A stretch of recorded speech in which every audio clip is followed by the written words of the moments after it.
Hello student, welcome back to this channel. और आज के वीडियो में मैं आपको बताऊंगा कि किस तरीके से हम डिफरेंट डिफरेंट प्रोग्रामिंग लैंग्वेजेस को कंपेयर कर सकते हैं। तो उनका comparison with the some concepts of data flow language और उसके साथ साथ ऑब्जेक्ट ओरिएंटेड लैंग्वेज का क्या रोल है और हम उसको किस तरीके से अब समझ सकते हैं इन terms of any programming language. तो चलिए स्टार्ट करते हैं इस वीडियो के साथ। तो सबसे पहले हम बात कर रहे हैं डेटा फ्लो लैंग्वेज की।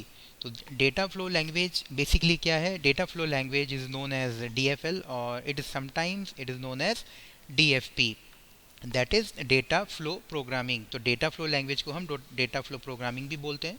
और इसके साथ साथ डेटा फ्लो प्रोग्रामिंग की जब बात आती है तो it is a programming structure that models a program as a directed graph of the data flowing between other operations. It means कि यहाँ पर एक तरह से ये एक प्रोग्रामिंग स्ट्रक्चर है जिसमें हम अपना एक डायरेक्टेड ग्राफ के तौर पर हम इसके बेसिकली जो डेटा का फ्लो है वो पता लगाते हैं between the different different operation. तो ये एक तरह का डायरेक्टेड ग्राफ है जहाँ पर नंबर ऑफ नोड्स हैं और उन नोड के बीच में हमें डेटा का फ्लो पता लग रहा है, उसका डायरेक्शन पता लग रहा है। तो यहाँ पे सिंगल डायरेक्शन भी है और मल्टी डायरेक्शन भी है, टू वे डायरेक्शन हम उसको कह सकते हैं।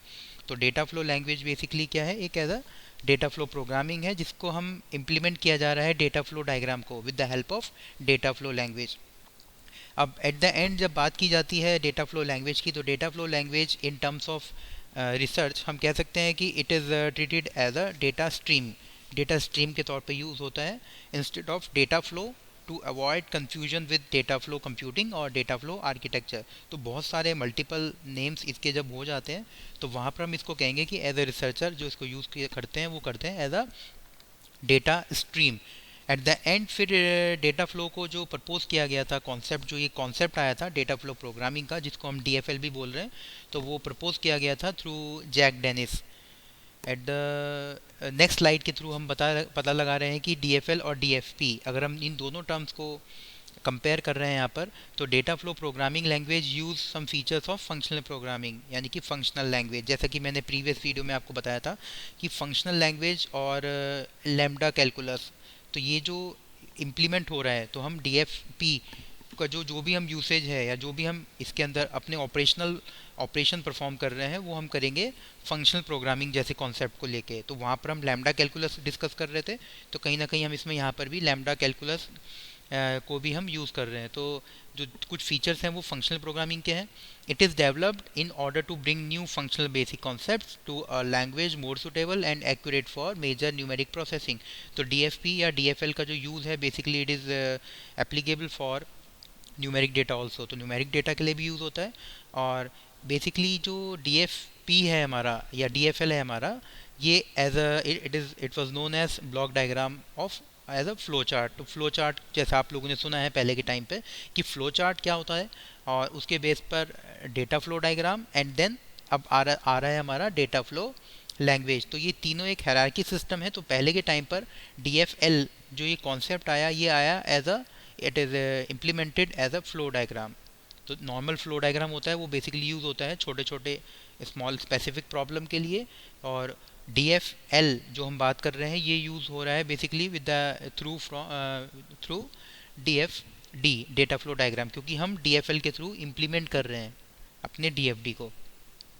These are the properties of data flow language. First is state and second one is representation. So state is considered as a snapshot. We can say the most programming languages require a considerable amount of state information which is generally hidden from the programmer. And what about representation? Representation it is just a series of all the instructions, क्योंकि जब इसको as a data stream लिया जा रहा है DFL को, तो वहाँ पर हम कहीं ना कहीं हमें ऑल स्ट्रीमिंग या जो भी नंबर ऑफ इंस्ट्रक्शंस हैं हमें उनको कंट्रोल करना है। तो हम कभी कभी कह देते हैं कि डेटा फ्लो लैंग्वेज को हम कंट्रोल फ्लो लैंग्वेज भी बोलते हैं। तो बेसिकली यहाँ पर रिप्रेजेंटेशन को हम as a series of all text instruction that is responsible for describing a serial system. And DFL मैंने अभी आपको बताया it is known as control flow language. You have a stream of instructions which operate on external data. Conditional execution jumps and procedure calls change the instruction stream to be executed. जितने भी instructions होंगे वो conditional और if else पर depend कर रहे हैं। And this could be seen as instruction flowing through data.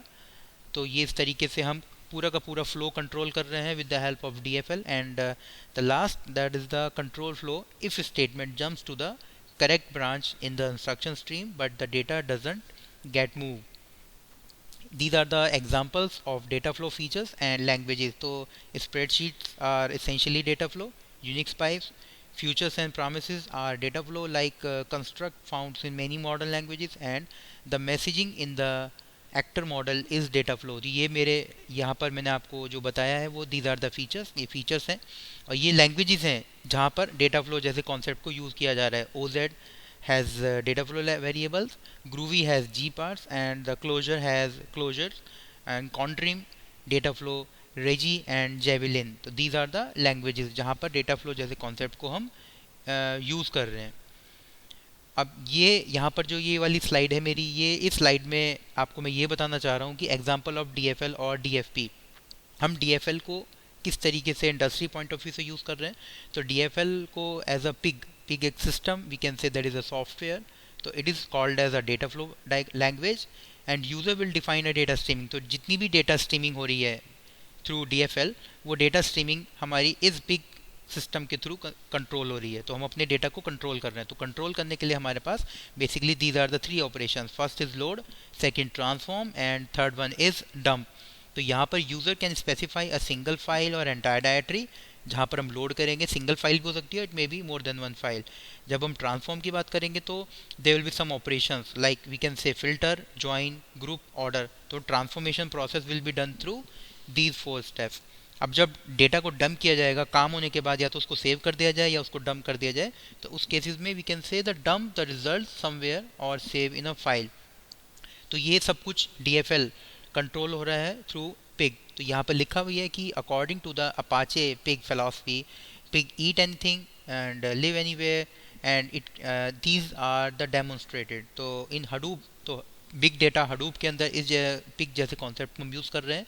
तो in Hadoop Pig is use for processing any kind of data.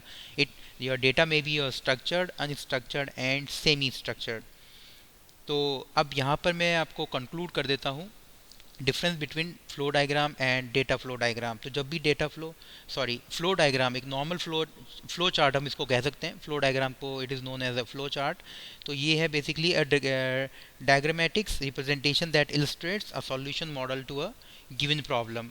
ये डायग्रामेटिक फॉर्म में है. और जब DFD की बात आएगी तो DFD is a graphical representation. तो हम इसको मैं आपको शॉर्ट में बताता हूँ. आपको वैसे सामने दिख रहे हैं पॉइंट्स, बट मैं आपको इसको फाइनली कंक्लूड करता हूँ कि जो एक हमारा फ्लो डायग्राम होता है वो यूज़ हो रहा है हमारी छोटी छोटी प्रॉब्लम्स के लिए, जहाँ पर हम छोटे छोटे प्रोग्राम्स जब बनाते हैं किसी भी प्रोग्राम किसी भी लैंग्वेज पे, तो हम उसको with the help of flow diagram या फ्लो चार्ट के थ्रू हम उसको समझ लेते हैं.